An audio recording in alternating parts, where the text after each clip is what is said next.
오늘은 열왕기상 10장, 11장부터 이제 15장까지 정리인데, 제가 조금 열왕기상 앞에 있는 큐티를 중심으로 하면서 앞에 있는 것을 했기 때문에 정리를 좀 하고 싶어서 지난 한 2주간 굉장히 어렵게 제가 사실은 강의식을 했습니다. 그래서 제가 기도 속에 이제 설교를 너무 어렵게 하면 안 되겠다 이렇게 생각해서 앞으로 스토리텔링 중심으로 설교를 하고 말씀을 깊이 보는 것은 매일마다 아침에 큐티를 아주 깊이 있게 묵상하고 있습니다. 그 큐티에 반드시 들어오시고 또 학부모님들도 아침 새벽에 우리 자녀들이 큐티하는 것에 같이 들어오시면 같은 공감대와 같은 말씀과 또 같은 공간은 떨어져 있지만 영적인 공간화에서 굉장히 축복이 될 것입니다. 그래서 큐티에 다 참석하셔서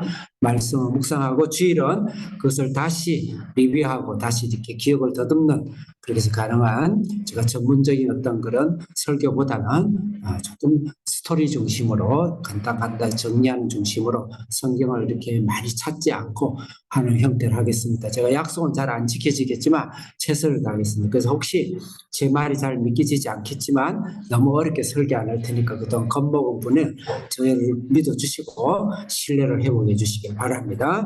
자, 열왕기상은 다윗의 언약, 아브라함 때에 아브라함의 언약으로 우리를 구원해 주겠다 한 아들을 주셔서 우리를 별과 같이 바다의 모래같이 우리를 구원하겠다라는 제 가운데 우리를 구원하겠다는 최초의 약속의 언약이라는 아브라함의 언약을 약속으로 시작해서 그래서 모세 때는 또 약속의 모델하우스 아파트 분양하면 모델하우스 있죠? 그 모델하우스를 짓는 모형을 만들었습니다. 그 모형을 시내산에서 십계명을 주시고 그러면서 출애굽을 시키고 그래서 그 장막 안에 성전의 모형이 있죠. 예, 그래서 그걸 성막이라 그랬죠. 그래서 모형, 모델하우스를 그 다음에 그것을 발전해서 다윗의 왕 때는 성전을 짓죠. 그 다윗과 솔로몬은 같은 연결해서 생각해야 됩니다. 그 다윗의 성전, 솔로몬의 성전을 지으면서 그 건축을 완공한 겁니다. 아파트 같으면 건축을 아파트 완공하죠. 완공을 한 것이 바로 다윗의 언약. 그래서 이 열왕기는 다윗이 이후에 솔로몬을 성전을 건축하는 이야기부터 해서 이 왕조가 마지막 마칠 때까지 이야기이기 때문에 이것은 언약의 완성, 다윗의 언약의 완성으로 그렇게 보셔야 됩니다. 그리고 이 언약이 우리 마음속에 성전이 지어지죠. 예수님을 모신 것이 성전이고 그 성전은 나 자신이 일컬었다고 말씀하셨죠. 그 성전을 모신 우리가 하나님의 영원한 성전이 되는 것이죠. 그래서 그 성전이 내 속에 들어오는 것을 새 언약이라고 합니다. 그래서 선지서 이사야 성령을 통해서 예수님이 오심으로써 성령을 통해서 우리 속에 성전이 지어지는 새 언약의 성전을 우리가 예수님께서 우리에게 성취시키는 것이죠. 그런 언약적인 관점에서 열왕기상을 봐야 된다. 단순히 왕들의 역사적인 스토리, 역사적인 흔적으로만 기록된 것이 아닌데 성경은 그렇게 그 목적을 위해서 기록한 적이 한 번도 없습니다. 오늘은 유대인들도 아직 그렇게 읽고 있는데 그렇지 않습니다. 성경은 반드시 예수님을 설명하기 위해서 주신 성경이다. 그래서 열왕기상 1장을 시작하면서 예수님이 오시고자 하는 것을 방해하는 악한 원수 마귀의 세력들의 이야기가 1장에 등장합니다. 등장합니다. 아도니아의 음모를 통해서 제가 깊이 설명을 안 하겠습니다. 아도니아 음모를 통해서 다윗이 솔로몬을 세우지 않고 아도니아가 영몰해서 자기가 왕이 되려고 결국은 예수님은 어떤 이유인지 모르지만 다윗과 솔로몬과 그 이후에 이를 통해서 이 왕조가 지켜지고 예수님이 오시려고 족보를 만드는데 그것을 방해하고 있는 것이죠. 모세 때에 두 살의 아들을 다 죽이죠. 예수님이 태어났을 때 두 살 아래의 자녀들을 다 죽이죠. 예수님도 그것을 피해서 애굽에 2년 있다 돌아오시죠. 그런 영모들이, 사탄이 이 땅에 예수님이 오시지 못하도록, 우리를 구원치 못하도록 하는 영모의 사탄의 음흉한 계획가 1장에서 시작이 됩니다. 끝내 다윗이 솔로몬을 왕으로 세우시죠. 왕으로 세우시고 2장에서는 예수님이 이 땅에 오시는데 오심으로써 이 땅에서 악한 원수 마귀를 무찔러야 되는, 예수님이 우리 속에, 우리 인생 속에, 우리 나라 속에, 내 가정 속에 오기 위해서는 악한 원수 마귀를 무찔러야 되는 세 가지의 사람으로 상징적으로 요압과 시므이와 아비아다를 사실은 처형을 시킵니다. 이 말은 우리가 예수님이 이 땅에 오셨지만 이것이 끊임없이 우리를 방해하고 있는 이 땅의 육체의 소욕과 이 땅의 관습과 이 땅의 하나님 나라 영적인 것을 방해하는 것들을 우리가 처리해야 된다. 그런 의미로서 2장을 설명했습니다. 3장은 드디어 예수님의 마음을 드러내고 있습니다.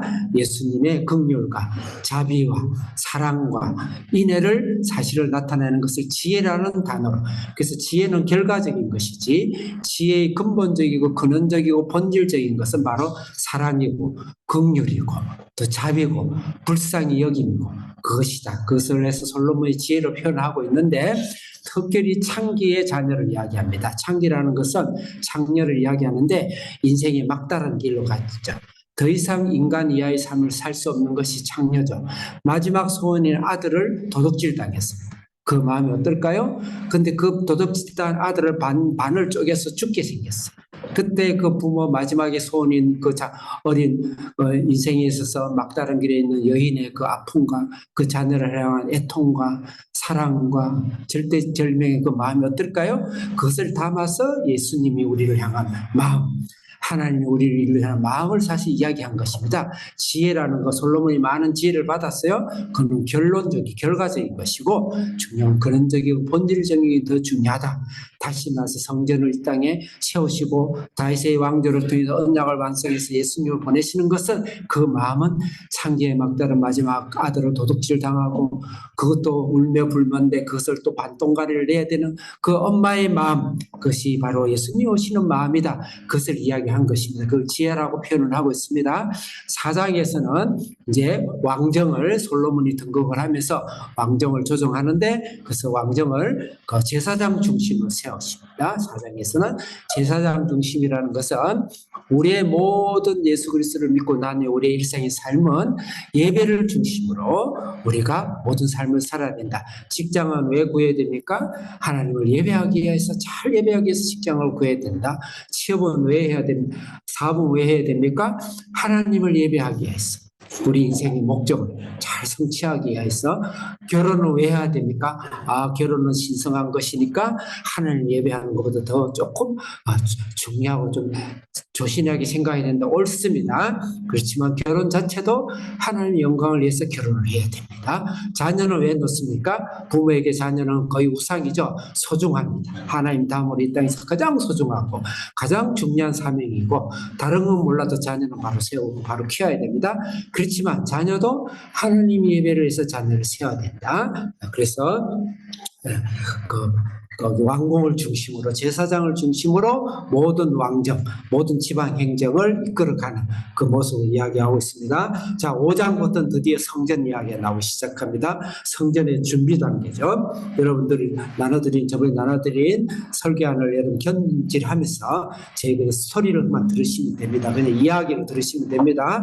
5장에서는 드디어 이제 성전을 준비하는데, 준비 단계 있죠. 준비 단계라는 것은 성전의 범주, 성전의 범위를 어디까지 정할 것인가. 근데 이 성전을 준비 단계 5장에서는 조금 나눠서, 목사도 사실은 동의하기 어려운 좀 자존심 상한 그런 내용이 나오는데, 히람이란 두로와 완전 어떻게 생각하면 세상이고 우상이고 사탄이죠. 근데 그런 히람의 왕을 등육시켜서 그쪽을 통해서 대리석과 백향목과 모든 기술을 동원해가 성전을 짓습니다. 다른 건 모르겠어요. 다른 것도 별로 기분이 좋지 않아요. 솔로몬이 자기 집을 짓는다든지 그래도 별로 기분이 좋지 않는데, 어떻게 하나님의 집인 성전을 짓는데 전혀 하나님의 피가 한 방울도 섞이지 않는 두루 왕을 데려다가 자존심 상하게 기술과 모든 재료까지 다 갖다 놓고 성전을 짓냐, 이 말이에요. 여러분 성전을 여러분들 잘 아시겠지만 성전은요 이방인들은 그 근처도 못 가요. 이방인하고 식사 한번 했다가도 바로 돌을 맞아야 되는데 성전 이방인 어디 성전 근처에가 이방인의 뜰이라고 있어요. 특히 예수를 믿겠다 해서 예수를 영접한 사람은 이방인 뜰까지 가 있어요. 성전 안에는 문도 못 만져봐요. 그러는데 불구하고 이 성전을 짓는데 두로 왕이 그 여기 캐시를 던져야 돼요. 이 말은 무엇이겠습니까? 성전은 교회의 전유물이 아니다. 선택받은 사람이 전유물이 아니다. 성전은 모든 족속 누구든지 죄인과 창기와 세리와 죄인과 죽어가는 수 없는 이 세상 모든 사람들의 사실은 영역이다 그 말이에요. 그래서 모든 족속으로 땅끝까지 복음을 전하는 것이 이미 성전 지을 때 하나님께서 계획을 세우셔서 다윗과 솔로몬에게 그림을 그려주신 것이다. 이렇게 볼 수가 있는 것이죠. 그 다음에 6장은 성전을 직접 짓습니다. 성전을 짓는 과정이 6장에 나옵니다. 이것은 성전의 본질을 이야기합니다. 그럼 성전이란 무엇인가? 그 본질이 무엇인가? 예수님이 성전이라고 그랬죠. 애굽의 480년으로 말씀을 시작해요. 6장이. 애굽 480년이 무엇일까요? 애굽에서 400년 동안의 종살이를 한 가운데서 그 애굽은 죄와 죽음과 세상과 지옥을 상징하는 것이죠. 거기서 출애굽을 하는 것이죠. 그래서 성전은 뭐냐면 죄와 죽음에서 구원받는 출애굽을 이야기하는 것입니다.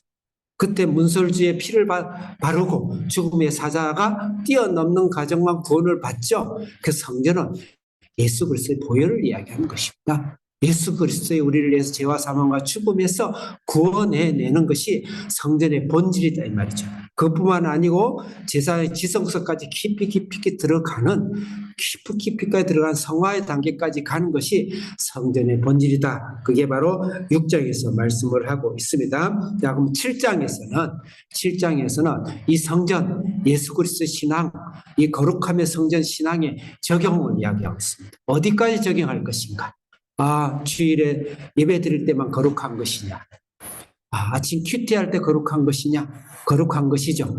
성가대 봉사하는 거, 내가 이번에 다른 것을 다 그만두고 이번에 주일 성가대 봉사를 위해서 열심히 주일 교사를 위해서 열심히 봉사하고 전도대회도 열심히 나갔다. 그만큼 거룩한 것이냐?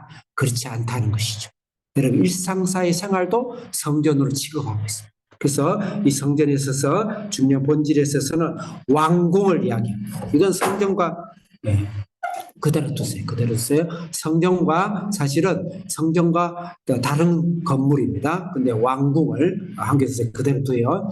왕궁을 건설하고 중요한 거 그다음에 재판하는 장소를 만들어요. 그것을 성전으로 취급하는 거예요. 그냥 그 뒤에 성전 건축에 대해서 계속 이야기하거든요. 시선이 집중되니까 그대로 두세요.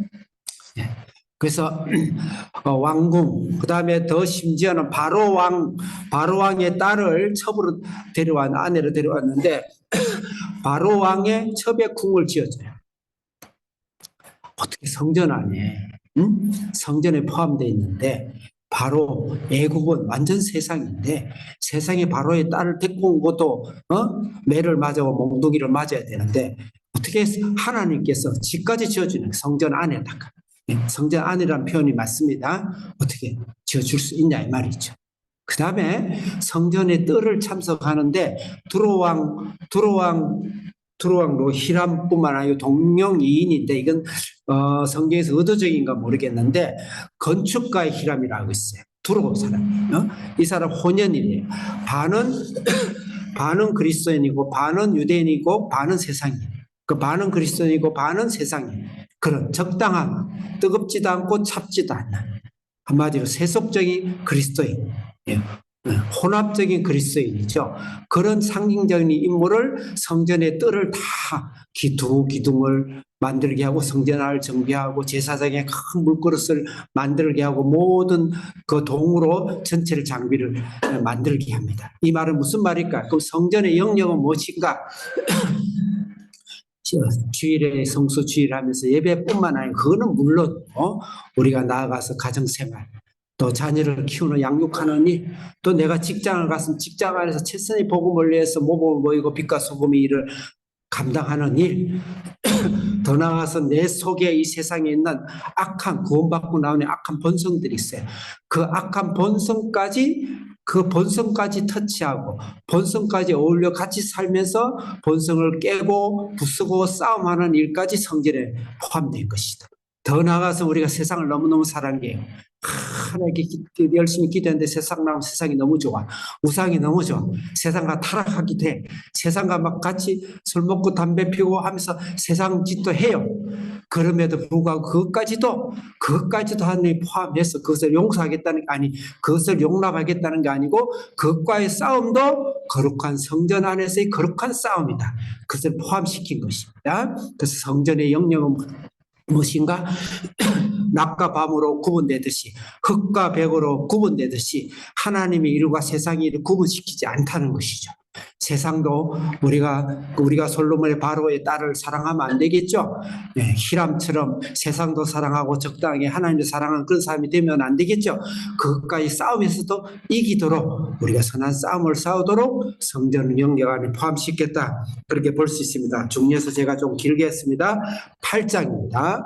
8장은 성전의 신학이다. 이렇게 할 수 있는데 8장에 언약궤를 지성소에다가 안치합니다. 그러면서 성전이 완성되는 것이죠. 언약궤. 그 언약궤의 시온자의 예수의 보혈, 예수님의 보혈을 갖다 쏟아 붓는 것이죠. 그러면서 성전이 완성되는 것이죠. 이 성전의 완성은 8장을 이야기합니다. 성전이 완성됨에도 불구하고 중요한 이야기는 솔로몬이 개인 신앙을 고백합니다. 성전이 완성됐지만 내가 하나님을 나의 주님, 나의 하나님으로 영접하지 않냐면 어느 누구도 성전이 나는 될 수가 없어요. 예수님이 아무리 100번 앞으로 그럴 리는 없지만 2번, 3번 오셔서 죽는 눈앞에서 죽으신다 하더라도 내가 예수님을 나의 주인과 왕으로 내가 죄인으로 하나님께 엎드려서 내가 개인적인 하나님께 고백을 하지 않으면 가족이 구원을 받았지만 나는 개인적으로 고백을 해야 되는 거예요. 그래서 반드시 개인 고백이 필요하고 그 다음에 솔로몬이 기도 이야기가 나와요. 예수의 이름으로 모든 필요한 것을 기도해야 해요. 그럼 하나님께서 모든 걸 다 응답하겠다. 그게 8장이에요. 그래서 예수의 이름으로 여러분의 삶을 평정하시기 바랍니다. 예수의 이름으로 예수님을 신앙을 고백하고 성전을 모셔 들으심으로써 예수의 이름으로 삶을 명령하고 예수의 이름으로 삶을 여러분들 평정하게 하고 하는 그런 하나님께서 그런 성전의 완성을 주셨다. 자, 9장은 가장 많이 반복되는 중요한 단어 중에 하나가 성전을 건축한 후에. 그러면 성전을 건축해서 예수님이 영접했으면 끝나는가? 아니라는 것이죠. 그에 할 일이 있습니다. 그걸 신학적으로 성화라고 합니다. 성화. 내 안에서 우리가 예수를 믿고 나면 나도 몇십 년 대학생과 수없는 사람 지도하면서 변하지 않아요. 진짜 변하지 않죠. 네, 감옥에 하나 감옥 바깥이나 그리스도인의 비율은 똑같다 그래요. 네, 그러면 구원 못 받았어요? 아니죠. 구원을 받고 난 이후에도 우리는 육체의 어마어마한 영적 전쟁을 하나님이 어떤 이유인지 모르면 남겨놨어요. 예수 믿는 순간 그게 싹 사라져가 죄질 생각이 하나도 없으면 얼마나 좋겠어요. 근데 그렇지 않아요. 어떤 이유인지는 그걸 하나님 앞에 가서 물어보세요. 근데 하나님께서는 똑같은 죄 짓고 싶은 본성이 내 속에 살아남아 있다 이 말이죠. 네? 그것과를 싸우기 위해서 내 안에 이미 들어오신 성령, 성전으로 그것을 점점 물리쳐가는 과정을 성화라 그래. 반드시 싸워야 돼요. 신앙생활 하는데 10년 뒤에도 인격이 그대로고 20년 뒤에도 그대로고 돌아가시기 전에 그대로다. 그분은 구원은 받았지만 성화는 이루어진 게 아니에요. 반드시 이 땅에 살아가다는 사명은 반드시 내가 인격적으로 또 영적인 열매적으로 사랑과 희락과 화평과 오래 참음과 자비와 양성과 충성과 온유와 절제와 성령의 열매로 내 안에서 열매가 맺혀져 가는 그 선한 싸움을 싸워야 됩니다. 그게 바로 성전 이후의 성화의 이야기를 바로 9장에서 하고 있다. 9장에서 하고 있다. 모든 영역에 보면 모든 영역에 그다음 10장은 성전의 사명입니다. 전도 열매를 이야기하는데 10장에서는 여러분들이 교재를 봐도 되고 성경을 봐도 돼요. 10장에서 무슨 이야기가 나옵니까? 10장이 유명한 스바의 여왕, 노래도 있어요. 근데 스바의 여왕이에요.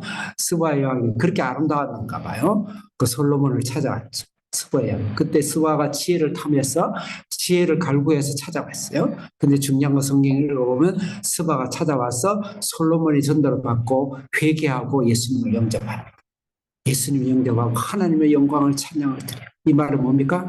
성전의 최종적인 목적과 사명은 복음을 전하는 거예요. 죽어가는 영혼들을, 여러분 물에 빠져 있는 사람이 가장 성급한 건 뭡니까? 일단 생명을 살려내는 일이죠. 이 땅에 죽어가는 영혼을 살려내는 일, 그게 바로 스바의 상징적인 성전의 완성으로 나오는 것입니다. 스바 이야기 제가 잠깐 역사적으로 이야기한다면 BC 한 9세기 10세기경이에요. 그때 온 세상에서 다 스바에게 지혜를, 다시 말해서 하나님과 말씀을 배우러 몰려왔다 그랬습니다. 우리나라가 중요, 우리가 기독교 들어오기 전에 중요 종교가 불교와 유교였습니다. 사실은 역사적으로 보면 유교가 조금 먼저 생겼고 불교가 그 다음에 탄생됐습니다. 유교와 불교가 우리나라에 탄생된 그 해가, 아니 우리나라가 아니고 전 세계에 유교와 불교가 탄생된 해가 BC 약 4세기에서 5세기입니다. 다시 말해서 한 400~500년 전에 이미 솔로몬과 스바 여왕이 하나님의 말씀을 배우러 왔습니다. 아처 토레이는 이렇게 이야기합니다. 우리나라 유교의 사상과 성경에 있는 구약의 사상과 너무 흡사한 게 많다. 자기가 개인적으로 연구해 본 결과에 의하면 추측이지만, 물증은 없죠. 추측이지만 아마 스바 여왕 때 아마 이 동양에서 그 지혜를 배우러 가지 않았는가. 너무 흡사하다. 그래서 유교 사상하고 이 십계명하고 굉장히 흡사한 게 많습니다. 어쨌든 그것은 꼭 믿을 필요는 없지만, 믿고 싶으면 믿는 것이지만 저는 믿어요. 믿지만 물증은 없습니다. 중요한 건 그만큼 솔로몬의 영향은 전 세계를 사실은 영향을 줬어요. 지금 세계 경제제도, 세계 경제제도 트로아 시돈입니다. 트로아 시돈이 솔로몬에 배워가지고 전 세계 해상 무역을 다 장악합니다. 그 무역의 후예들이 포르투갈과 스페인과 네덜란드와 영국과 미국, 뉴욕을 강타해서 전 세계 경제를 주도하고 있습니다. 그것이 바로 솔로몬의 지혜에서 나왔다. 그렇게 역사적으로 충분히 우리가 생각해 볼 수가 있는 것입니다. 그만큼 솔로몬의 지혜는 대단했고, 10장은 그 성전 이 전도의 열매, 전도의 열매가 세상을 변화시킨다. 우리 한비진의 자녀들이 이 제2의 스바 여왕처럼 하나님께 복음을 듣고 전 세계를 변화시키는 솔로몬의, 아직까지 솔로몬이 좋아요. 이제 11장에 가면 타락한 솔로몬 가지 말고 10장에 솔로몬이 다 되시길 바랍니다. 11장은 여러분들의 오늘 나눠주신 교재를 한번 보시기 바랍니다. 보시면서 그냥 견눈질하면서 제 이야기를, 스토리를 들었어요. 드디어 이제 솔로몬이 타락을 하기 시작합니다. 아마 성경을 좀 아는 사람은 야, 솔로몬이 언제 타락하냐, 타락할 때 됐는데 왜 타락 이야기 안 나오지? 한참 기대하고 고대하고 신학자들은 굉장히 많이 기다리듯이 보고 있어요. 그 성경은 언약사적으로 이걸 봐야 되는데 솔로몬이 타락이 드디어 나옵니다. 10장까지는 솔로몬이 잘못했다, 솔로몬이 타락했다는 어디에도 암시적인 이야기가 없습니다. 그 말은 뭐냐, 신명기적인 사관으로 솔로몬을 알레고리즘으로 보니까 솔로몬을 타락했다고 단정하고 보기 시작한 것이지, 오늘 본문의 저자는 1장부터 10장까지는 솔로몬이 타락했다는 어떤 암시도 없고 어떤 지적도 없습니다. 근데 11장은 아주 현란하게, 아주 직접적으로 무섭게 솔로몬의 죄를 지적합니다. 그 말은 언약적으로 봐야 됩니다. 성전의 완성, 우리의 솔로몬의 1000번의 1000번의 결혼과 그 다음에 우상스러운 그런 바로의 딸을 끌어들임과 또 말 수 없는 말을 만듦과 이 모든 것들을 다 포함해서 성전은 예수 그리스도의 보혈 안에, 용서의 보혈 안에 완성했다는 예수 그리스도의 은혜로 성전을 이야기한 것입니다. 그럼에도 불구하고 우리는 솔로몬의 타락 같은 본성들이 꿈틀꿈틀하는데, 솔로몬은 자기의 본성을 이기고 성화되어 가는데 전형적으로 실패한 인물이다, 이렇게 볼 수가 있죠. 그럼 우리는 어떻습니까? 설교하는 목사들은 어떻습니까? 모든 사람은 제2의 솔로몬이죠. 그것을 경각하고, 그 솔로몬은 구원받은 것은 우리가 은혜로 본받아 살고, 그 다음에 성화되지 못한 부분에서는 우리가 경각하면서 솔로몬을 걷지 않도록 내 안에서와의 싸움, 이 세상에 우상과의 싸움에서 승리해라. 그것이 바로 나머지 열왕기상 22장까지의 말씀이다. 이렇게 보시면 됩니다. 그래서 11장은 솔로몬의 드디어 타락 우상 숭배죠. 천명의 처첩을 건드려요. 이것은 솔로몬이 날마다 여자를 탐했다기보다는 뭐 왕들은 다 그랬으니까 보다는 솔로몬이 굉장히 많은 전략적인 사람으로서 정치적으로 전략적으로 천명을 했다는 것은 내가 대충 솔로몬이 40년 계산을 해보면 한 달에 한 두서너 번 결혼을 했어요. 그러면 전 세계 남자들은 모르겠어 어떻게 생각하는지. 그것은 결혼이 아니고 하나의 일입니다. 일. 이 대사, 큰 대사가 한 달에 두서너 번.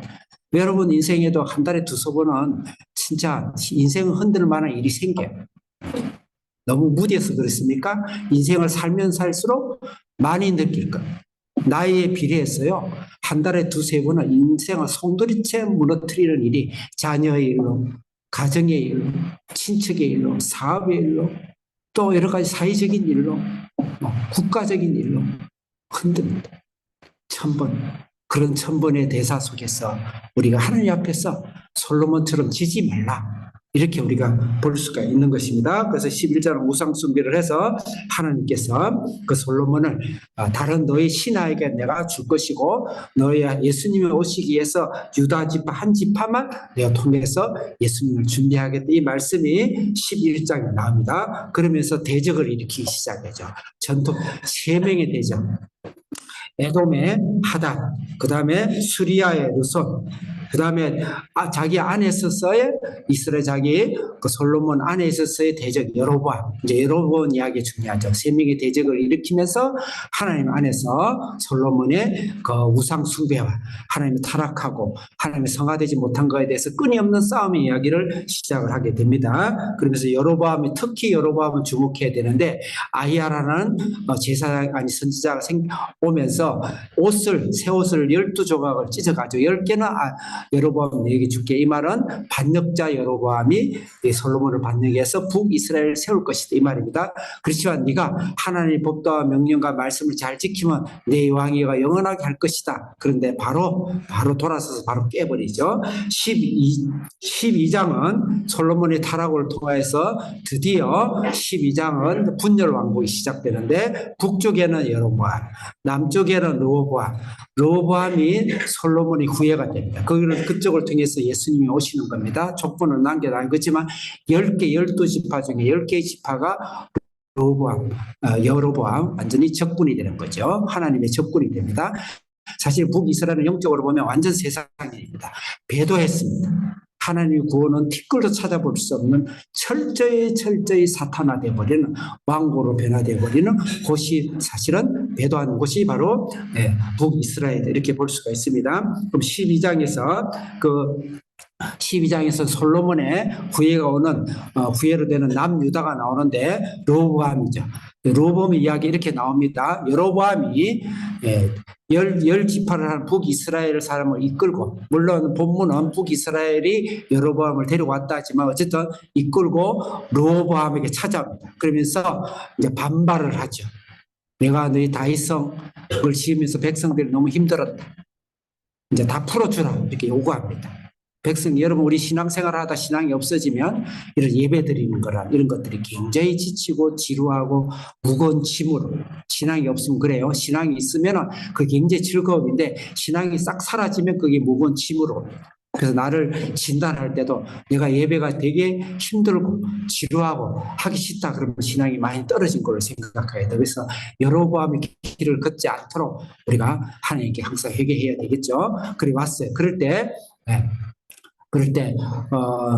그 르호보암이 왕의 신하들, 자기 아버지의 신하들을 불러서 나이 많은 노인들을 불러가지고 신하들을 불러서 물어봅니다. 어떻게 하면 좋겠냐 하니까 이 노인들은 솔로몬의 지혜, 긍휼을, 다윗의 지혜를 알기 때문에 이들을 섬겨 주옵소서. 백성을 섬겨 주옵소서. 이 말은 창기가 자기 아들을 향한 그 애절한 마음처럼 백성의 영혼들을 거두시고 그 지혜의 왕들로 살게 해 주옵소서. 이렇게 고언을 합니다. 그런데 이 르호보암이 자기하고 같이 자란 젊은 신하들에게 묻습니다. 너희들은 어떻게 생각하냐 했더니 이놈들은 매로 다스려야 됩니다. 그래서 매로 더 큰 바위 덩어리를 짊어지게 하고 아예 그냥 독사가 독을 묻혀가지고 그냥 정갈의 독으로 매를 치솟어 이렇게. 그 르호보암이 그 말에 살짝 솔깃해가지고 3일만 시간 주라. 내가 3일 뒤에 불러가지고 내 이놈들 내가 너희들에게 더 큰 짐을 지우겠다. 그래서 하나님의 긍휼과 사랑을 떠나버린 것이 르호보암. 다시 말해서 세속의 열망으로 떠나버리고 신앙을 팔아버린 그런 배도는 아니지만 이 세상에서 실패와 좌절에 사는 일반적인 그리스도의 삶으로 돌아가게 되는 것이죠. 그러면서 여로보암이 배반을 하고 뭐라고 하냐면 이제 다윗과는 상관이 없다. 다윗 언약은 이제 필요 없다. 그 말은 무엇입니까? 다윗을 배신하는 게 아니고 예수님 필요 없다 이 말이죠. 앞으로 예수님 필요 없다. 그 교회는 한다. 그래서 예수님 가르치지 않겠다. 오늘의 신신학, 자경신학, 공산주의 모토는 신학입니다. 이슬람의 모토는 기독교입니다. 여러분 그거 아십니까? 이슬람의 가장 기본 근간과 이론은 기독교에서 나온 것입니다. 6세기에 공산주의 19세기 공산주의 모든 사상은 기독교에서 나온 겁니다. 바로 여로보암의 길이죠. 오늘날 여로보암은 공산주의와 이슬람입니다. 근데 잘못은 누가 원인을 제공했나요? 교회가 한 것이죠. 여로보암이 한 것이죠. 눈물을 흘리면서 교회가 통해야 되죠. 그렇지만 여로보암의 길을 따르면 안 되죠. 예수님을 거부하고 예수님을 지어버리는 일을 하면 안 되죠. 어마어마한 혹독한 나중에 심판이 있게 되는 건데 그것을 다루는 것이 이하의 말씀입니다. 거기까지 하고 여로보암이 죄는 첫째는 솔로몬에서 예수님의 보혈로만 성전으로만 구원을 받는데 베델과 단에다 제단을 만들어요. 그 예수님 없이도 구원을 받을 수 있다라는 오늘날 그런 다신교적인 뭐라 그래야 되죠? 혼합 종교. 오늘 WCC도 혼합 종교죠. 굉장히 조심해야 돼요. 다 좋아요. 그렇지만 예수님 십자가만이 나를 구원받는다. 예수님 보혈만 구원을 받는다는 것은 던져버리면 굉장히 무서운 여로보암의 길을 걷게 돼. 대한민국 교회가 지금 그렇게 반반이 나뉘어가지고 굉장히 위험한 가운데 지금 있는데 기도를 하셔야 됩니다. 교회도 잘못했고 교회를 가지고 빙자해서 예수님을 지어버리고 교회 운동을 하고 있는 신신학적인 자경신학적인 것도 사실은 저 김일성이는 자기 외삼촌이 목사여가지고요 완전 성부 성자 성령이에요. 김일성 그런 신학이 나오는 것이죠. 그래서 그것을 기도를 하셔야 된다. 그 다음에 열왕기상 13장은 바로 여로보암의 저주죠. 여로보암의 저주입니다. 여로보암은 바로 예수님을 배반하고 예수님을 반역한 기독교. 아담과 하와는 원래 교회였잖아요. 근데 아담과 하와가 하나님을 반역했죠. 그 교회예요. 교회 타락이에요. 오늘 모든 이 세상의 타락은 바로 교회를 반역하고 예수님을 반역한 지금 현재 모든 오늘 역사가 바로 13장의 이야기다. 그렇게 볼 수가 있습니다. 제가 시간이 많이 돼서 좀 정리를 해야 되겠는데 이때 중요한 난해한 말씀이 나옵니다. 여로보암은 북이스라엘인데 남쪽에 예수를 잘 믿는 유다에서 하나님의 사람이 한 사람 정처불명의 사람이 나옵니다. 나와서 뭐라 그러냐면 여로보암을 불러놓고 저주를 퍼붓죠. 저주. 네 예전에 교회 신앙생활 하지 않았느냐? 네가 왜 가룟 유다가 됐나? 저주를 퍼붓습니다. 그러면서 하나님을 계시의 말씀을 전합니다. 네 산당 위에 네 제사장이 바로 제물로 드려질 것이다. 그 다음에 사람의 뼈가루를 뼈를 위에도 올릴 것이다. 그 말은 엄청난 저주이면서도 한 면에 있어서는 그 속에 너희 그 예배는 틀렸어. 제사장이 죽는다는 건 예수님을 죽는 중의적인 의미도 있습니다. 뼈가 없는데 예수님이 죽음을 상징하는 중의적인 의미가 있어요. 그것은 너희들의 예배가 아니야. 그것은 신앙이 아니야. 그것을 가르치는 것이죠. 그 다음에 너의 제단이 쪼개질 것이다. 반으로. 그 다음에 재가 여러분들이 재 뿌린다 그러죠. 재수 없으면 재 뿌린다 그러죠. 재가 위에서 쏟아질 것이다. 그래서 심판을 이야기합니다. 요시아의 심판을 이야기하는데 중의적인 의미가 있죠. 예수님이 돌아가실 때 무엇이 반으로 쪼개졌죠? 지성소의 휘장이 반으로 쪼개졌습니다. 제가 죽음과 저주가 예수님이 죽으시면서 제단이 쪼개지면서 죽음과 저주와 사망과 지옥이 쏟아져서 예수님이 대신 것을 받고 가신 것이죠. 그렇게 중의적으로 설명해도 됩니다. 왜 그러냐면 이것은 워낙 신학자들이 이렇게도 해석하고 저렇게도 해석하고 하고 하기 때문에 충분하게 문맥적으로 볼 때는 충분할 수가 있습니다. 여기 뒤에도 이런 현상들 또 이런 비슷한 문맥적인 하나님께서 제시가 많이 나오기 때문에 그렇습니다. 그 정도만 이야기를 합시다. 그 다음에 이 여로보암이 이제 하나님 사람 부릅니다. 불러고 꼬웁니다. 야, 내가 너한테 좋은 것도 많이 주고 꿀도 주고 맛있는 거 주고 너를 잘해줄 테니까 우리 집에 가자. 그러면서 꼬웁니다. 야, 이거 큰일 나겠다 싶었어. 그럴 때 그 하나님의 사람이 정체불명의 하나님 보낸 사람이 뭐라 그랬냐면 하나님께서 너희 집에 들어가지도 말고 물도 먹지 말고 떡도 먹지 말고 그 다음에 오던 길로 가지 말고 완전 다른 길로 가라. 다른 길, 온리도에 내가 곧 길이요, 진리요, 생명이 그 길로 가서 구원을 못, 너희 재단으로 구원을 못 받습니다. 다른 길이죠. 예수 그리스도의 길, 성전의 길, 예루살렘 성전의 길로 가라 이 말이죠. 그러면서 완전 너희들은 구원을 못 받는 배역하고 배도한 그런 오늘날의 많은 교회와 예수님의 신학 사상과 성경을 가지고 잘못된 오늘날 많은 이론과 이념과 사회와 제도와 그것에 대해서 그 도도하게 악한 사탄은 지금부터 아담 이후부터 지금까지 주님 오실 때까지 인간을 흔들고 있다. 그에 대해서 우리는 항상 경계하고 기도해야 된다. 그 말씀입니다. 그 다음에 14장에 가서도 똑같이 여로보암인데 또 이상한 이야기를 해요. 이상한 이야기예요. 아들 여로보암의 귀한 아들이 죽게 생겼습니다. 그 아들 이름이 아비야입니다. 아들 이름이 하비야 미안해요. 아비야. 아들 이름이 아비야인데 이 아비야 이름은 하나님은 나의 아버지라는 뜻이에요. 여기서 상당히 주는 메시지가 있는데 어쨌든 들어보십시오. 죽게 됐습니다. 그럴 때 여로보암이 생각나는 사람이 자기를 하나님의 북이스라엘의 왕이 될 거라고 소개해준 아이야라는 선지자가 생각이 났어요. 직접 찾아가려니까 미안한 거예요. 그래서 아내를 사사사 불렀어. 네가 가봐라, 네가 가.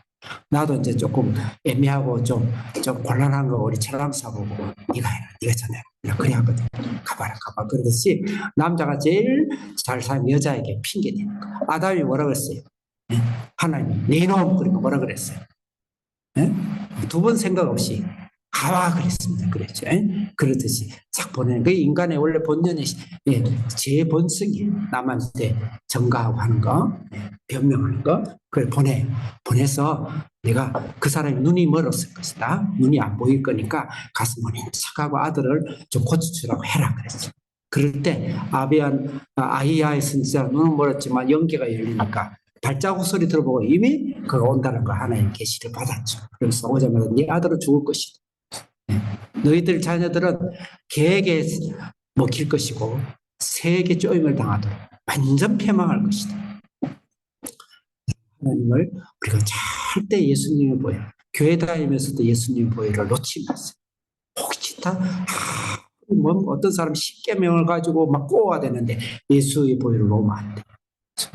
예수님 보혈을 놓으시면 안 됩니다. 지금 신천지다, 하나님 교회, 난 하나님 교회 저건 발음하기도 내가 역겹스러운데 하나님 교회다, JMS다, 몰몬교다, 여호와 증인이다. 역겨운 겁니다. 예수님을 격화시켜가지고 그게 좋은 선지자다. 그게 바로 지금 여로보암의 길이죠. 그래서 하나님이 그 저주를 퍼붓게 되는 것이죠. 저주를 퍼부면서 그 뒤에 이 기타 등등 이야기가 나옵니다. 제가 시간상 설명을 안 하겠습니다. 14장까지 그 이야기가 나옵니다. 오늘 15장 마무리를 하면서 15장은 세 명의, 그 다음에 그 위에 세 명의 왕, 그 위에 여로보암과 또 르호보암의 아들들이 세 명의 왕을 등장시키는데 첫째는 아비암이라는 왕. 이 왕은 솔로몬과 르호보암처럼 예수는 믿었지만 솔로몬 성전에서 예수를 믿고 구원은 받았지만 세상을 사랑하고 우상을 사랑해서 아버지의 제약된 길을 똑같이 가는 사람. 이 말은 뭐냐면 고린도전서와 갈라디아서 로마서에서는 세상을 사랑하는 그리스도인, 다시 말해서 육에 속한 그리스도인, 예수는 믿었지만 하나님이 나를 지배하지 않고 하나님을 경험하지도 못하고 세상에 사는 사람의 슬픔과 좌절과 실패와 방황과 죽음과 똑같은 삶의 스타일. 오늘날도 그렇게 자살한 사람도 많은 것 같아요. 뭐 자살을 미화하면 안 되지만 뭐 내가 목사로서 거기에 대해 더 언급을 할 수는 없습니다. 중요한 것은 빌리그램은 오늘날 현대 그리스도인의 90%가 바로 아비함 같은 신앙이다. 그렇게 사실 간접적으로 설명을 하고 있습니다.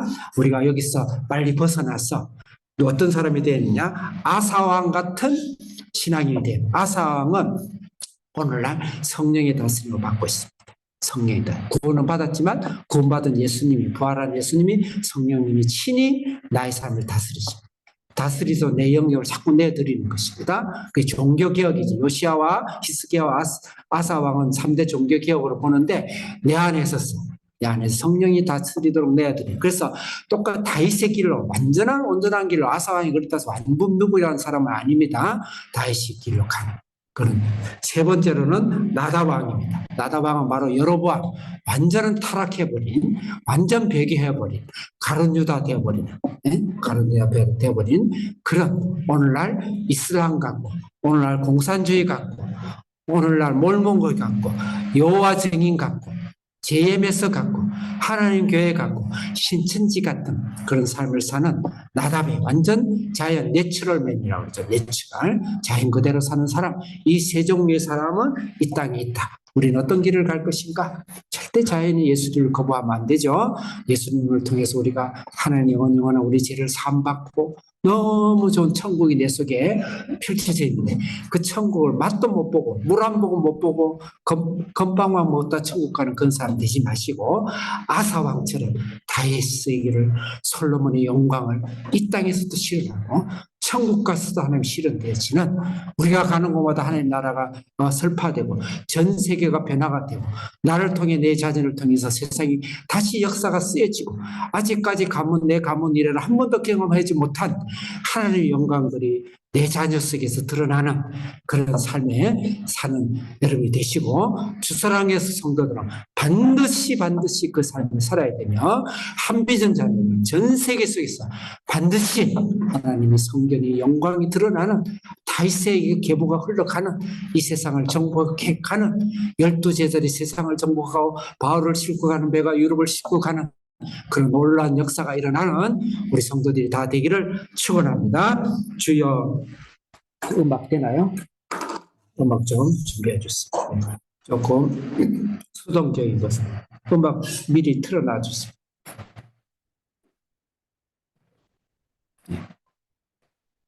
내가 지금 밑에 기계가 떨어져 가지고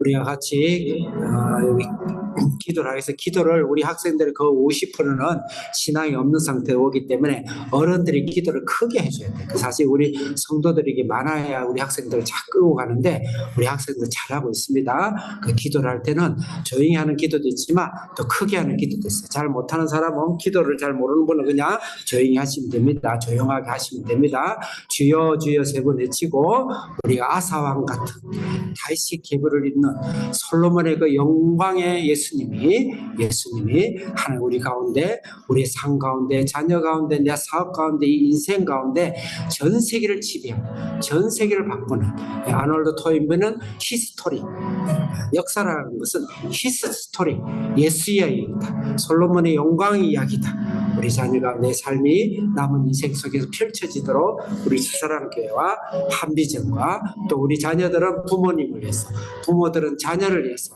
더 나아가서 이 나라교회와 수없이 죽어가는 영혼들을 위해서 주여 주여 세 번째 지어 기도하겠습니다. 주여 주여 주여. 오 살아계신 하나님 아버지 감사합니다.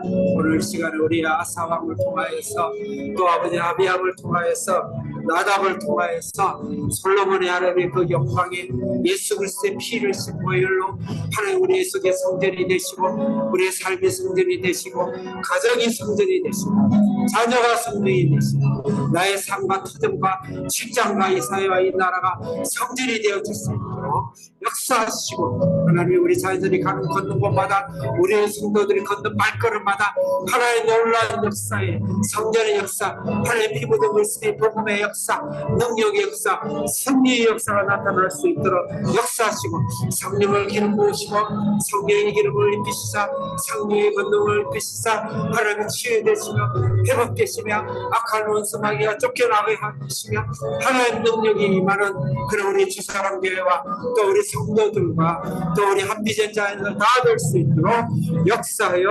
주시옵소서.